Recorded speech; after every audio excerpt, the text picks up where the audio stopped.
ഇപ്പോൾ ശ്രീ ജയസ് അഖിൽ കൂടി ചേരുകയാണ്. അഖിൽ, ഇന്നിപ്പോൾ ശശി തരൂർ പറയുന്നുണ്ട് പങ്കെടുക്കുന്നില്ല ഈ ചടങ്ങിൽ, നാളത്തെ ചടങ്ങിൽ എന്ന്. ഇങ്ങനെ അകന്നു നിൽക്കേണ്ട ഒരു ആവശ്യം ഉണ്ടോ? വിഴിഞ്ഞം എന്നുള്ളത് ഒരു സ്വപ്ന പദ്ധതിയാണ്, അത് യാഥാർത്ഥ്യമാവുകയാണ്. എത്രയോ വർഷത്തെ പരിശ്രമമുണ്ട്, നടക്കില്ല എന്നൊരു ഘട്ടത്തിൽ വിധി എഴുതിയതാണ്. ഇപ്പോൾ ശ്രീ സതീഷ് ഗോപി, അദ്ദേഹം ഹൈഡ്രോഗ്രാഫറായിട്ട് തുറമുഖ വകുപ്പിൽ ജോലി ചെയ്തയാളാണ്. വിഴിഞ്ഞത്തെക്കുറിച്ച് അറിയാം പൂർണ്ണമായിട്ട്, നമ്മളെക്കാളൊക്കെ ഒരുപാട് കാര്യങ്ങൾ അദ്ദേഹം ഇവിടെ പറഞ്ഞു. അദ്ദേഹം പറഞ്ഞ ഒരു കാര്യമുണ്ട്, ഇത് മറ്റ് സംസ്ഥാനങ്ങൾക്ക്, അദ്ദേഹം തമിഴ്നാടിന്റെ ഉദാഹരണമായിട്ട് പോലും പറയുകയുണ്ടായി. അവർക്കായിരുന്നു ഈ പദ്ധതി കിട്ടിയിരുന്നു എങ്കിൽ നിർഭാഗ്യവശാൽ എന്ന് പറയട്ടെ, കേരളത്തെക്കാൾ നേരത്തെ തന്നെ നടപ്പാക്കുമായിരുന്നു എന്ന്. ഇവിടെ ഈ രാഷ്ട്രീയ തർക്കങ്ങൾക്ക് വേണ്ടി ഒരുപാട് വർഷങ്ങൾ പോയി.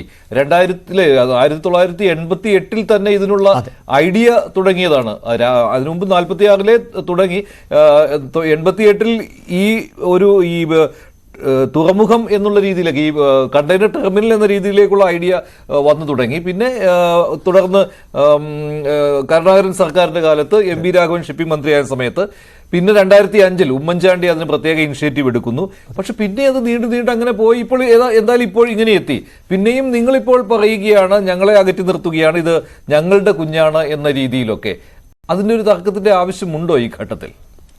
അല്ലേ, ഞാൻ വളരെ കൃത്യമായി ചർച്ചയുടെ തുടക്കം മുതൽ പ്രിയപ്പെട്ട സതീഷ് ഗോപി സാർ പറയുന്ന മുതൽ ഞാൻ കേട്ടുകൊണ്ട് വരികയായിരുന്നു, ഒരല്പം താമസിച്ച് വന്നു എന്നുള്ളത്.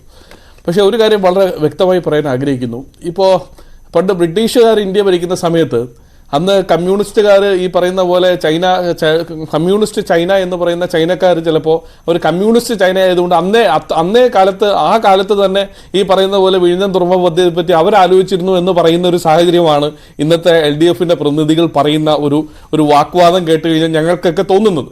സത്യം പറഞ്ഞു കഴിഞ്ഞാൽ ഈ സതീഷ് ഗോപി സാറ് തന്നെ തുടക്കത്തിൽ പറയുന്നുണ്ടായിരുന്നു, 15 വർഷക്കാലമായി ഉണ്ടായിരുന്ന ഒരു ഡിലേ ഉണ്ടായിരുന്നു. ആ 15 വർഷക്കാലത്തിനകത്ത് ഈ പറയുന്നത് പോലെ ഓരോ 5 വർഷം കൂടുമ്പോഴും മാറി LDF UDF ഭരിച്ചിരുന്ന ഒരു കാലഘട്ടമായിരുന്നല്ലോ ആ കാലഘട്ടമൊക്കെ. വളരെ വ്യക്തമായി നിയമസഭാ രേഖകളിൽ തന്നെ പറയുന്ന കാര്യമുണ്ട്. 1991 മുതൽ നടക്കുന്ന ചർച്ചയുണ്ട്.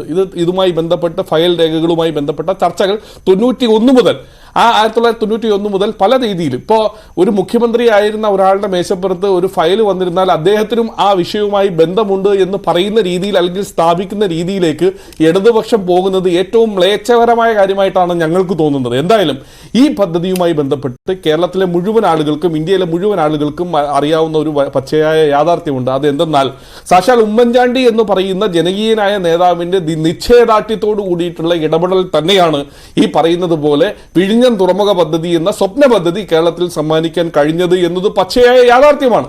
അദ്ദേഹത്തിനെതിരെ ഈ പറയുന്നത് പോലെ നിശ്ചയദാർഢ്യത്തോടുകൂടി അന്ന് ഇറങ്ങി നിന്ന കേരളത്തിന്റെ മുൻ മുഖ്യമന്ത്രി ഉമ്മൻചാണ്ടിയെ നിയമസഭയിലും പുറത്തും അധിക്ഷേപിച്ച ആളുകളാണ് ഇന്ന് കേരളം ഭരിക്കുന്ന ആളുകൾ. അന്ന് പാർട്ടി സെക്രട്ടറി ആയിരുന്ന സാക്ഷാൽ പിണറായി വിജയൻ എന്താണ് മൈക്കിലൂടെ പറഞ്ഞത്? 6000 കോടി രൂപയുടെ അഴിമതിയാണ് എന്ന് പറഞ്ഞുകൊണ്ട് സെക്രട്ടേറിയറ്റിന്റെ നടയിലും വിഴിഞ്ഞത്തും സമരം നടത്തിയ ആളുകളാണിവർ. അന്ന് 6000 കോടിയുടെ അഴിമതി പറഞ്ഞ ആളുകൾ ആ പറഞ്ഞ അഴിമതി ആരോപണം ഉന്നയിക്കുകയും എന്നിട്ട് സഭയിൽ ഉൾപ്പെടെ വേണ്ട കോലാഹലം നടത്തുകയും ചെയ്തിട്ട് ഈ പദ്ധതി നടപ്പാക്കില്ല എന്ന് പറഞ്ഞ ആളുകളാണ്. അന്ന് ബഹുമാനായ ഉമ്മൻചാണ്ടി സാറ് പറഞ്ഞ മറുപടി ഇന്ന് സോഷ്യൽ മീഡിയയിൽ മുഴുവൻ വൈറലാണ്. എന്താണ് അദ്ദേഹം പറഞ്ഞത്?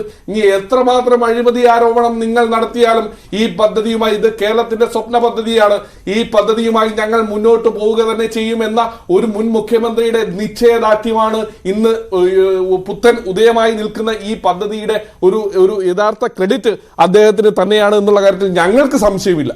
ഇവിടെ പിന്നെ ഈ പറയുന്നത് പോലെ ഈ നാട്ടിൽ എന്ത് വികസനം നടന്നാലും ഇത് ഞങ്ങളുടേതാണ്, ഇത് ഞങ്ങളുടെ മുൻ മുഖ്യമന്ത്രിയുടെ മേശപ്പുറത്ത് വന്ന ഫയലിന്റെ ഭാഗമാണ് എന്നൊക്കെ പറഞ്ഞു പോകുന്ന ഒഴുക്കൻ മറ്റ് നയമുണ്ടല്ലോ. ഇന്ന് നിങ്ങളൊരു കാര്യം മനസ്സിലാക്കണം, ഇന്നൊരു തുടർഭരണമല്ലാതെ ഇന്ന് യഥാർത്ഥത്തിൽ ഇന്ന് കോൺഗ്രസ് ഭരിക്കുന്ന ഒരു സാഹചര്യമാണ്. സാധാരണഗതിയിൽ 5 വർഷം കൂടുമ്പോൾ ഓരോരുത്തർ മാറിയും തിരിഞ്ഞുവാണല്ലോ വരുന്നത്. ആ ഒരു സാഹചര്യമായിരുന്നെങ്കിൽ, ഇന്ന് ഈ വിഴിഞ്ഞം തുറമുഖ പദ്ധതി ഉദ്ഘാടനം ചെയ്യുന്ന ഒരു സാഹചര്യമായിരുന്നെങ്കിൽ ഇന്നിവിടെ സമരാഭാസമല്ലേ? ഇന്ന് വേണമെങ്കിൽ സെക്രട്ടേറിയറ്റ് മുന്നിൽ ഒരു കേരളം മുഴുവൻ സ്തംഭിക്കുന്ന ഒരു ഹർത്താലിന് വേണമെങ്കിലും ആഹ്വാനം ചെയ്യുന്ന ഒരു പാർട്ടിയാണ് കമ്മ്യൂണിസ്റ്റ് മാർക്സിസ്റ്റ് പാർട്ടി. ഇന്ന് അവർ ഈ ഉദ്ഘാടനത്തിന് സഹകരിക്കുമായിരുന്നു, ഈ പറയുന്ന ഉദ്ഘാടനത്തിന് അവർ സമ്മതിക്കുമായിരുന്നു.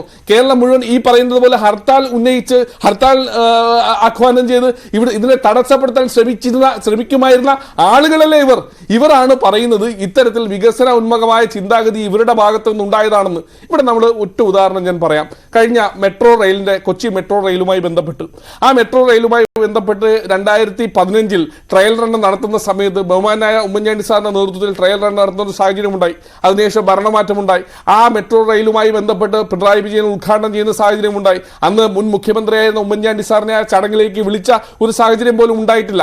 ആ ഉദ്ഘാടനം കഴിഞ്ഞ് തൊട്ടടുത്ത ദിവസങ്ങളിൽ ഒരു ദിവസം സാക്ഷാൽ ഉമ്മൻചാണ്ടി സാർ ആ ട്രെയിനിൽ, ആ മെട്രോ റെയിലിൽ കയറി, തന്റെ പദ്ധതിയായിട്ടുള്ള ആ ട്രെയിനിൽ കയറി ഒന്ന് യാത്ര ചെയ്തപ്പോൾ ആ യാത്ര ചെയ്തതിന്റെ പേരിൽ കേസെടുത്ത ആളാണ് ഈ സാക്ഷാൽ പിണറായി വിജയൻ. അത് നിങ്ങൾ മറന്നുപോകരുത്.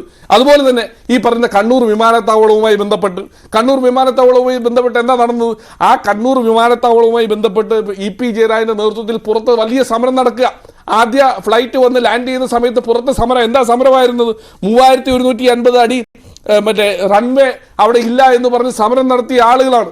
അങ്ങനെ സമരം നടത്തി, 1 വർഷം സമരം നടത്തി, 2 വർഷം സമരം നടത്തി. 2018 ആയപ്പോൾ ആ വിമാനത്താവളം ഉദ്ഘാടനം ചെയ്യുന്ന ഒരു സാഹചര്യം സാക്ഷാൽ പിണറായി വിജയൻ മുഖ്യമന്ത്രിയായി വന്നപ്പോൾ നടക്കുന്ന ഒരു സാഹചര്യം ഉണ്ടായി. പക്ഷേ ഇന്നും ആ ട്രെയിൽ റൺവേയുടെ അളവ് എത്രയെന്ന് ചോദിച്ചു കഴിഞ്ഞാൽ ആദ്യം ഉണ്ടായിരുന്ന 2450 മാത്രമാണ് എന്നുള്ള കാര്യം നിങ്ങൾ മറന്നു പോകരുത്. അപ്പോൾ ഏത് കാര്യത്തിനും, ഒരു വികസനത്തിന്റെ പേരിൽ ഏത് കാര്യത്തിനും ഞങ്ങൾ ഇറങ്ങിയാലും അതിനെ തടസ്സം വെച്ച് തുരങ്കം വെച്ച ആളുകളാണ് ഇന്ന് വികസനത്തിന്റെ വലിയ പൊയ്മുഖമായി. ക്രെഡിറ്റ് തർക്കമുണ്ട്, അത് കാര്യത്തിൽ സംശയമില്ല. രണ്ടു കൂട്ടരും അങ്ങോട്ടും ഇങ്ങോട്ടും ക്രെഡിറ്റ് തർക്കം നടത്തിക്കൊണ്ടേയിരിക്കും. ഇപ്പോൾ